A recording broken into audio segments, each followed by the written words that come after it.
புதுவருட பிறப்பு பிறந்தாலே கட்டாயம் அந்த புதுவருட பிறப்பன்று சில செயல்களை செய்ய வேண்டும் என்று சொல்லி முன்னோர்கள் நமக்கு சொல்லியிருக்கிறாங்க. அதில் 3 சபதங்களை எடுக்க வேண்டும் என்று சொல்லியிருக்கிறாங்க. ஒன்று நம்முடைய நன்மைக்கானது, மற்றது நமது குடும்பத்தின் நன்மைக்கானது, அடுத்தது நமது நாட்டின் நன்மைக்கானது. அதை பற்றி இறுதியாக பார்ப்போம். இதில் மிக முக்கியமானது மூத்தோர்களை கனம் செய்தல், அதாவது பெரியோர்களை மதித்தல். அதிலும் மாதா பிதா குரு தெய்வம் என்ற வகையில் முக்கியத்துவம் கொடுத்து அவர்களை வணங்க வேண்டும். அதாவது தாய் இருக்கும் இடத்தில் தாய்க்கு மிக முக்கியத்துவம் கொடுத்து அவரை வணங்க வேண்டும். தாயும் தந்தையும் இருக்கும் இடத்தில் தந்தைக்கே மிக முக்கியத்துவம் கொடுக்க வேண்டும். தாய் தந்தை இருக்கும் இடத்தில் நம்முடைய கல்வி எங்களுக்கு கற்பித்த ஆசிரியர் வந்தால் அந்த ஆசிரியரை வணங்க வேண்டும். அப்பொழுதுதான் தாய் தந்தையருக்கு கௌரவம் சேரும்.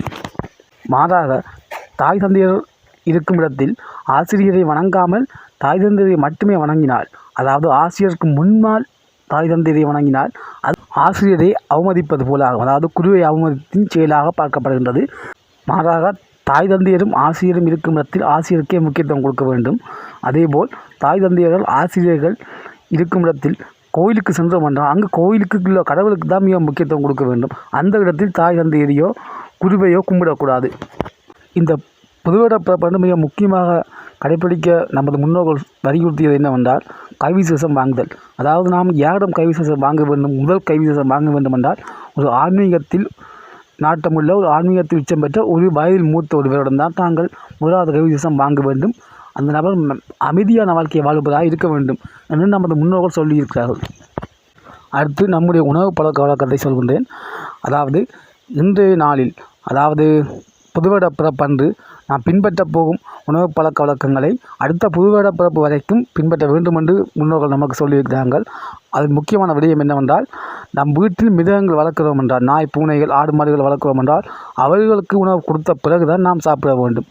நாம் சாப்பிட்ட பிறகு மிச்சத்தை நாய்க்கு கொடுப்பது என்பது தவறான செயல் என்பதை நம் முன்னோர்கள் சொல்கின்றார்கள்.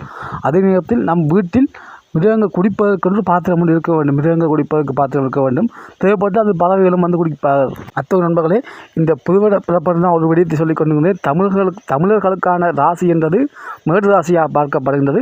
மேடு ராசியானது தமிழர்களுக்கான பொதுவான ராசியாக பார்க்கப்படும். அதாவது தமிழர்களுக்கு ஒட்டுமொத்த தமிழர்களுக்கான நன்மை என்றால் அது மேடு ராசி நன்மை ஏற்படும் போது ஒட்டுமொத்த தமிழர்களுக்கு நன்மை ஏற்படும் என்று முன்னோர்கள் சொல்வார்கள். இந்த புதுவருட பிறப்பு என்று நாம் மேற்கொள்ளும் அந்த 3 வகையான சபதங்களை பார்ப்போம். அவை என்னென்ன என்று பார்ப்போம்.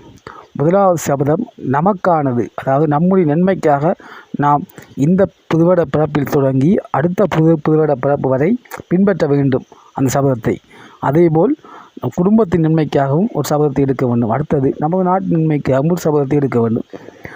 அது எப்படிப்பட்ட சபதங்களாக இருக்கும் என்றால், நம்முடைய நன்மைக்காக சபதத்தை நாம் எடுப்பதென்றால் கிட்டத்தட்ட உதாரணமாக நமக்காக நாம் ஒவ்வொரு நாளும் காலையில் 5 நிமிடங்கள் உடற்பயிற்சி செய்வோம் என்ற சபதத்தை எடுக்கலாம். அதேபோல் நமது குடும்பத்துக்காக உண்டியலில் காசு சேர்க்கலாம். ஒவ்வொரு நாளும் ஒரு குறிப்பிட்ட அளவு தொகையை ஒவ்வொரு நாளும் போட்டு வைக்கலாம். அதுபோல் நமது நாட்டுக்காகவும் நாம் ஏதாவது உண்டியலில் காசு சேர்க்கலாம், இல்லை ஏதாவது ஒரு சபதத்தை செய்து வைக்கலாம். இல்லை என்றால் ஒவ்வொரு நாளும் நாம் நமது குடும்பத்துக்காகவும் நமக்காகவும் நம்ம நாட்டுக்காகவும் கடவுளை கும்பிடலாம், அதாவது செய்யலாம். அந்த சபதம் எதுவாகவும் இருக்கலாம். அது உங்களுக்கு தெரியும். ஒவ்வொருவருக்காகவும் அந்த சபதமானது மாறுபடும். உங்களுக்கு ஏற்றால் போல் நீங்கள் அந்த சபதத்தை எடுத்துக்கொள்ளலாம். இப்போது நாங்கள் 3 சபதத்தை எடுக்க வேண்டும் என்று சொல்கிறேன்.